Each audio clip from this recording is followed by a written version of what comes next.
All right, so it appears I'm in the minority on this because the reviews are quite positive for the film on Rotten Tomatoes and with the audience reviews, but I did not like Avatar 2. I went with a friend, and he and I shared pretty similar sort of feelings on it. I gave it a 5 out of 10.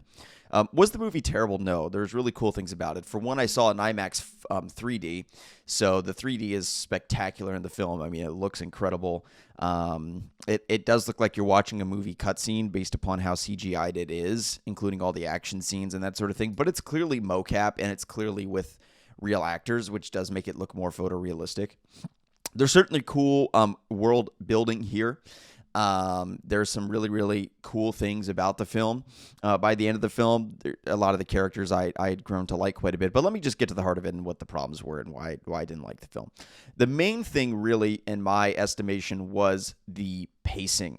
The pacing in the film is extremely bizarre. The first act opens up and really it takes a bit to really get going, in my opinion. There's just like a lot of B-roll, a lot of world building stuff, a lot of just that kind of basic B-roll and kind of stuff. And then about 30 minutes in, there's a substantial plot moment that kind of happens that sets the course for the remainder of the film. And essentially, I mean, long story short, I'll just set up the premise. I won't spoil anything past the first act, but they're on the run from the evil humans, and they then go to a water island, a water world, where they kind of meet a different species of Avatar. And then they're my big problem is that, again, going into the second act, I guess mild spoilers for the general cadence and pace of the film. I don't think I'm spoiling much, but I went into it completely blind. But just keep that in mind, that I guess like broad spoilers, but I won't really spoil like the ending of the film or anything. But the second act, the pace just dies. It just dies. Again, the first act, it's like, okay, not great, but it's okay. I can see where they're going with this. And then the second act happens. And then the film really loses steam. The plot really loses steam because really it's a very basic plot. The plot is the evil Americans want to find, the main character, right? Who's the patriarch of this family. And the second act, it doesn't do that at all. I mean, it's just that plot is completely dropped. It's basically just hanging out with the whales and just chilling and getting to know these other characters on that are the new species. And the plot is really, really slow. And I was talking with my friend about it, and we were like, I gave it a 5 out of 10. He agreed. I remember I'd come back from to get a water. And I come back into the theater. He's like, how much is left? And I'm like, dude, over an hour. Because the movie started at 6. Obviously, with previews, it started at like 6:20. And the movie was 3 hours and 10 minutes. So we were looking at getting that. And then it didn't even end at 9:30. It ended at like 9:45, 9:50.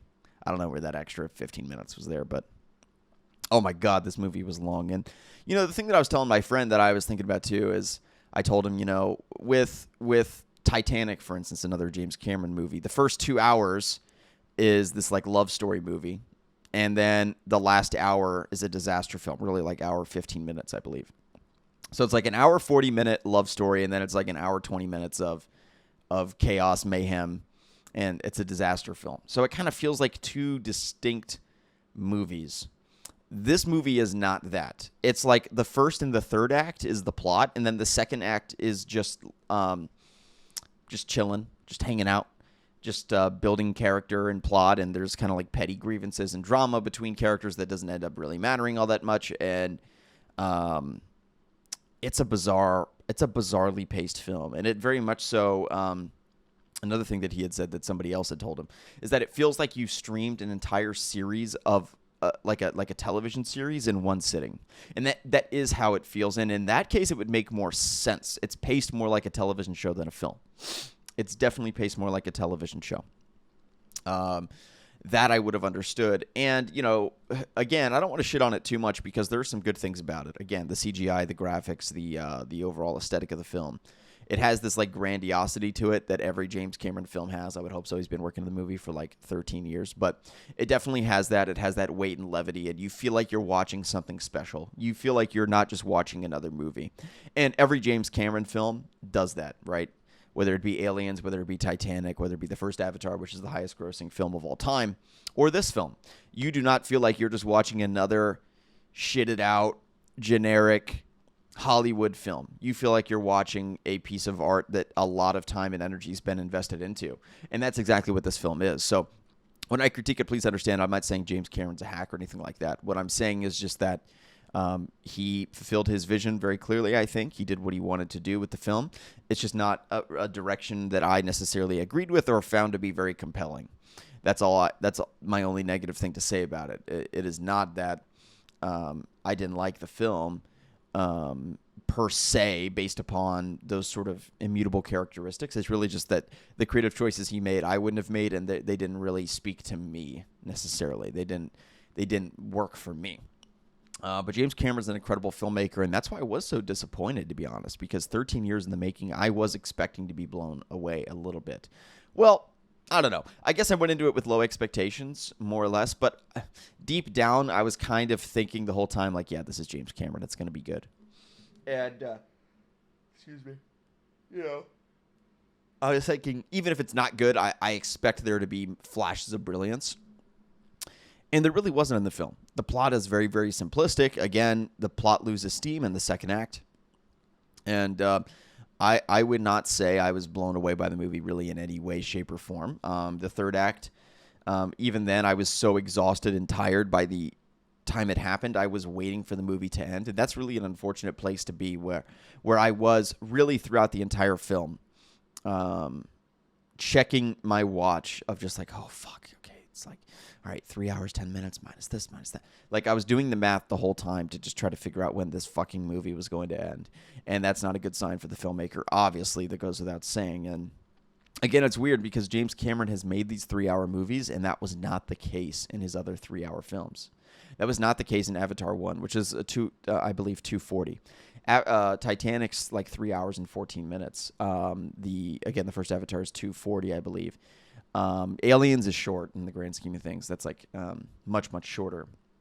But, his Terminator films were not quite as long.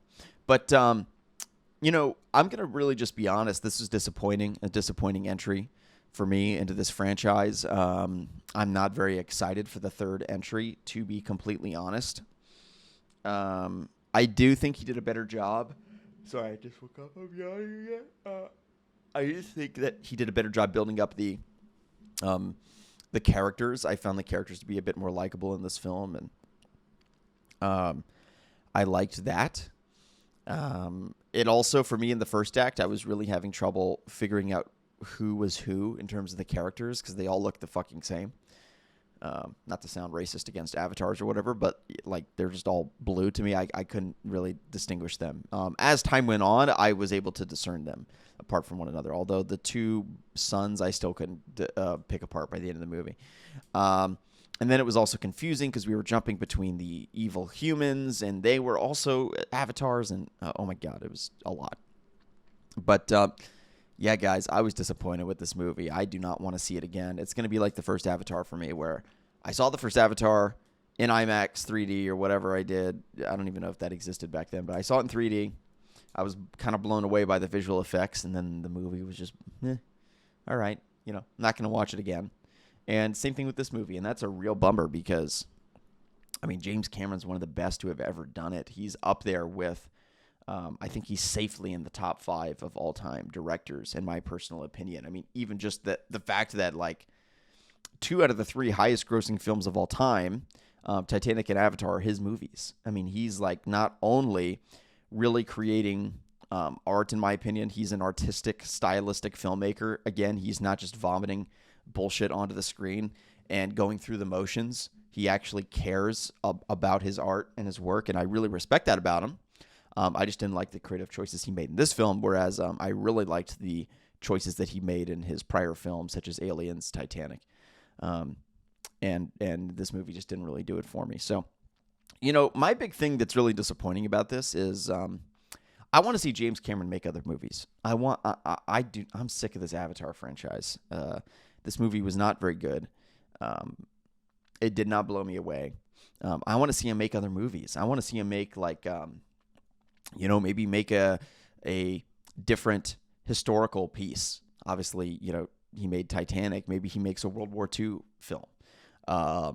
Maybe he makes a French Revolution film. I don't know. I'm a history guy, so I would be interested in those things from him a little bit more than this. But science fiction is definitely more of his speed, which is fine. I just I think that he's really married to this Avatar franchise. I mean, how many films has he announced at this point? I mean, Avatar 4 is in development, right? Avatar 4 is supposed to come out in 2026. It's crazy. And he's 70 years old. I just saw. He's 70 now. James Cameron, Avatar The Way of Water is finally upon us. It'll be followed by Avatar 3 in 2024, Avatar 4 in 2026, and Avatar 5 in 2028. Oh my God, are you fucking kidding me? So he's going to be 70. I mean, this is the last leg of his career. These might be the last movies he ever makes. And that's super disappointing for me when you look at, that's a bummer. That's a bummer for me because he has so much potential. He's so good as a filmmaker, and he's so unnecessarily married to this franchise that's not all that good. It's just not all that. Even if you like this movie more than me, I don't know, man. Make it a trilogy or something and move on. Let's make some other movies because he has so much talent and he has so much potential. He's one of the best to ever do it. And man, it's just a bummer that he's dedicated, I guess, the remainder of his professional life to. It says he's 68, not 70 here on Wikipedia, but to this franchise that's not even that good. So, yeah, guys, I was really disappointed in the movie. I didn't like it very much, but let me know if you disagree down in the comments below.